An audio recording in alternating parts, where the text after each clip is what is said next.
Right. So hello, my name is Miriam van der Valk and I'm a philosopher from Sweden. And today I'm talking to Dyonne, a healer from Holland, and Josef Miriam, who is a healer and psychologist from Sweden. So we're talking about David Abram and his book, The Spell of the Sensuous. We're also talking about Bill Plotkin. You know, we bring things together and mix them. And what I wanted to start this episode with is something Dyonne said last time, and it was the word vision quest. And the thing is, so I'll tell you what it sounds like to me from this one book that I read that ever mentioned this word, because I'm newbie in this area.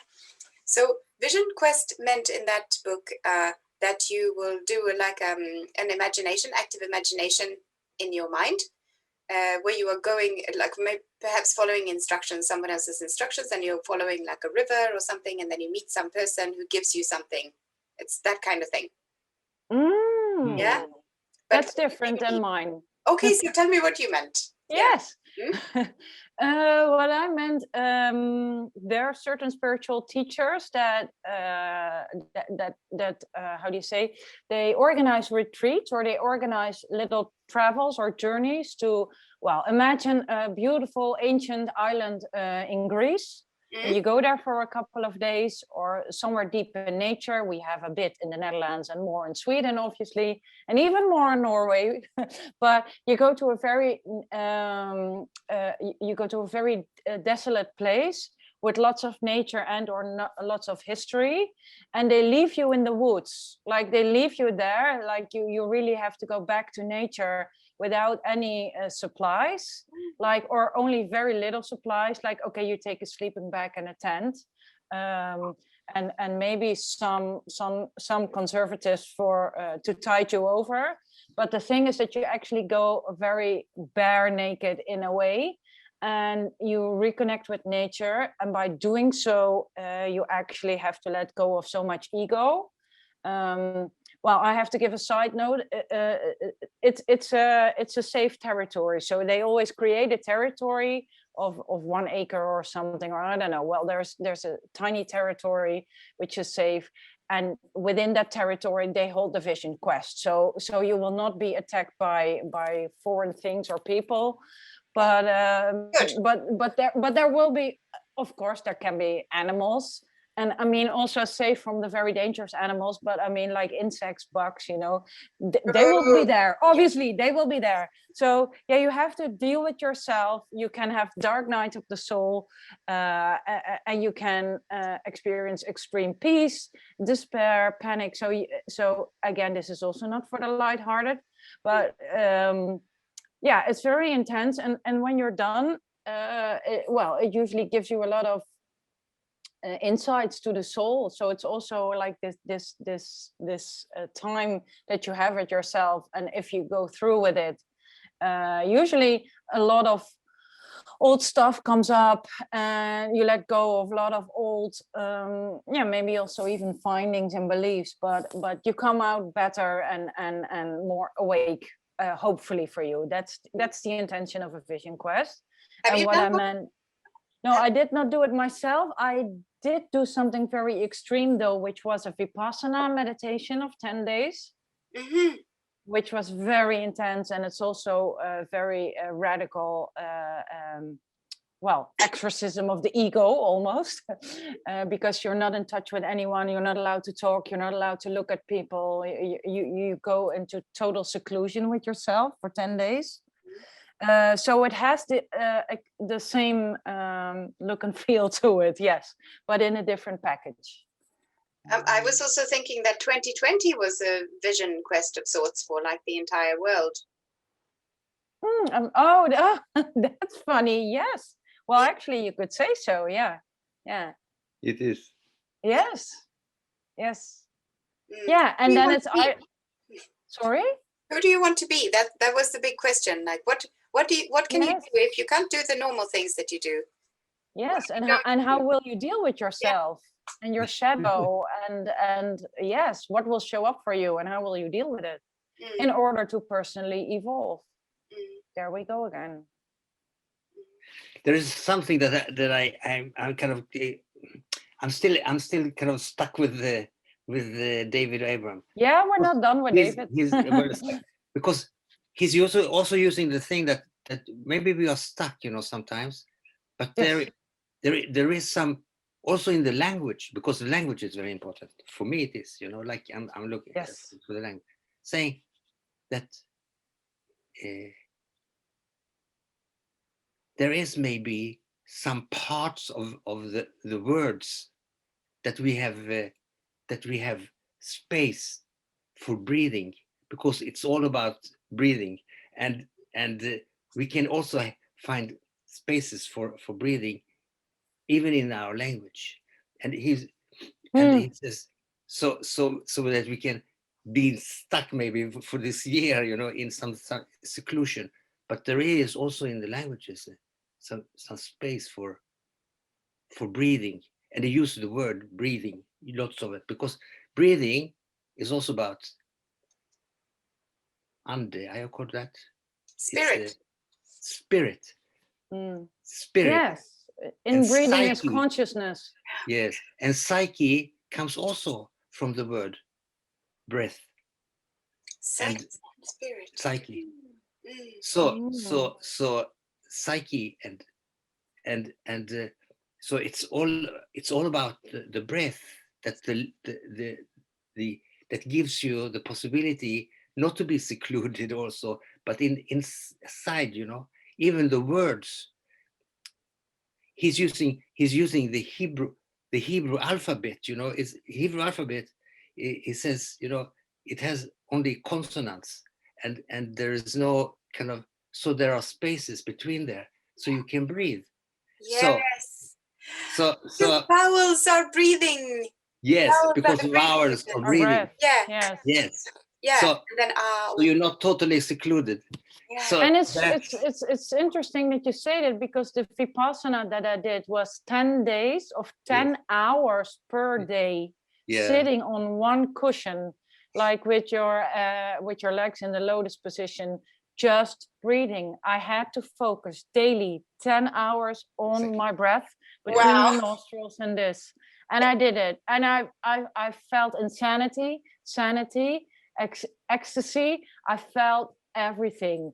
And for 10 days, I did not talk. This was the only opportunity I ever had since birth, to keep my mouth shut for 10 days. And the things that it does to you with the ego. And that's also what the Vision Quest is actually all about. You radically let go of everything that excites the ego and turn inwards radically. And then I want to give it back to Miriam, because Miriam, yeah, you made a strong point. 2020, what do you do, and how do you show up for yourself?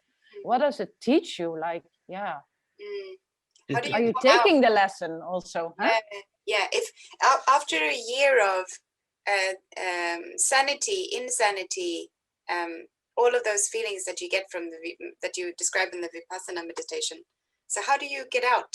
Like, and that's where we are now. Everyone, that's where we are now. Yeah. What are you taking Embracing, out of your... learning. Yeah.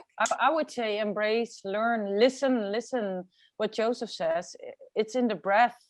Yes. And language is important when you choose your words wisely. I mean, Miriam, we also talked about language before. I mean, when you talk with intention, know what you're saying, time your words, as you say, also with the breath. It's about both space and time, I feel, and the earth, and then the past. Like Joseph, remember we had this project when we did healing the past, and we showed the film, and the theme was, we called it healing the past, and that and we could and I mean, healing the past, this is like being in time, but when we heal the past, we're also healing the present and the future. Exactly. It's so, and we're healing time, like we're healing all the cracks in time. Yes. But we also heal the space, we heal the earth, and with our tears, because we grieve, because we have noticed the step one is noticing there is a problem. Something has been wronged. We need to do something. That is number one. Yeah. And we let the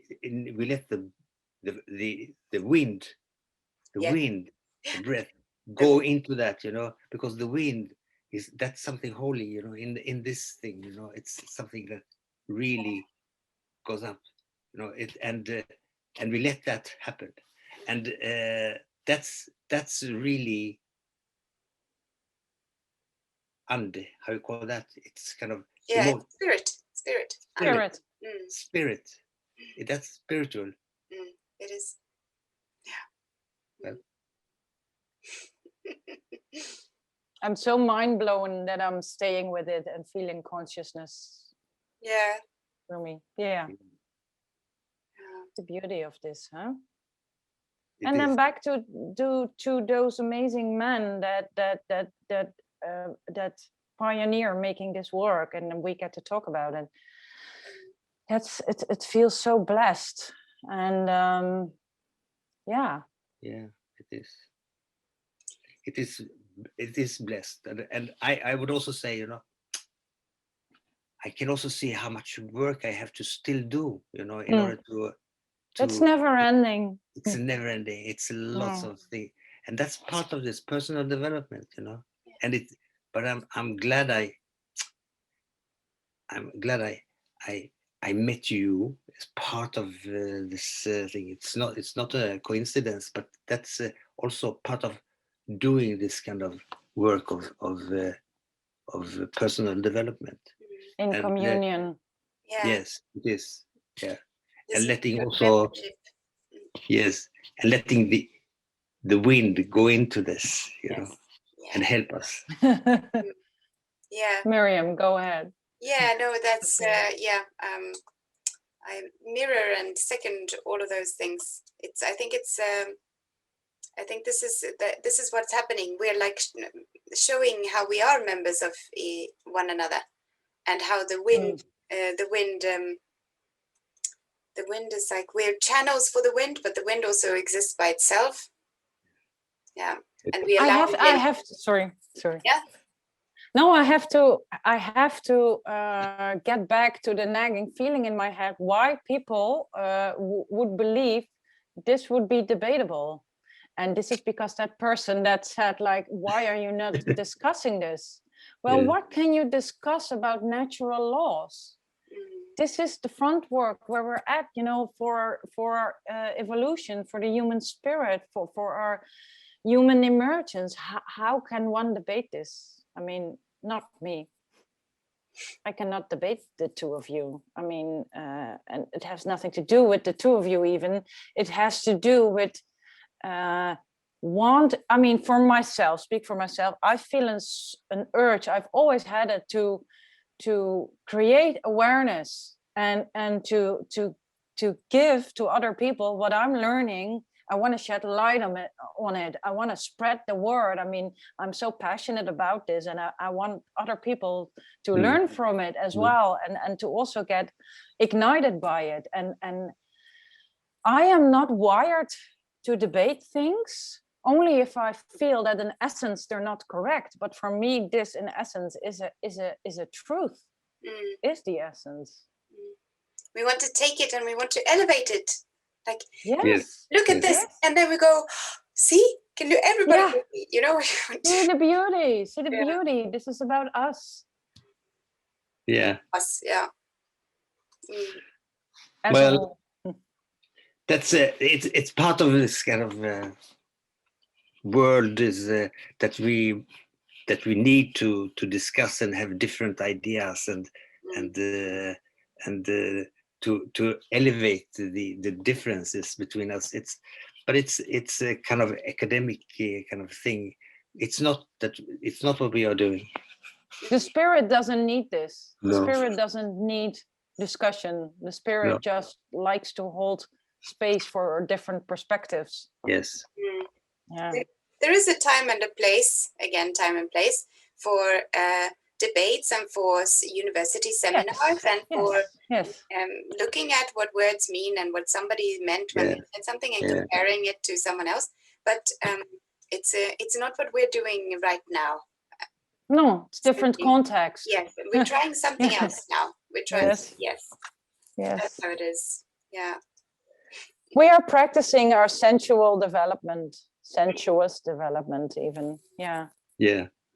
It's not about the head anymore. It's not about the head anymore. The head has lost. Yeah, yeah. The head is No, lost. yeah. That's so 2019. Yeah. No, you're right. Talking about that, it's not so easy to get into the sensuous, but because it's kind of It's underrated. It's underrated. Yes, but it's an important part, because that's part of the development of personal development that we are kind of talking, and the spiritual also, because that's part. It's intertwined, So it's part of it. Yeah. I don't know what to say more. Oh, maybe that's it. We let consciousness take it over. Yeah. All right. So let's end there and see where it takes us in the weekend. Yes. Thank you.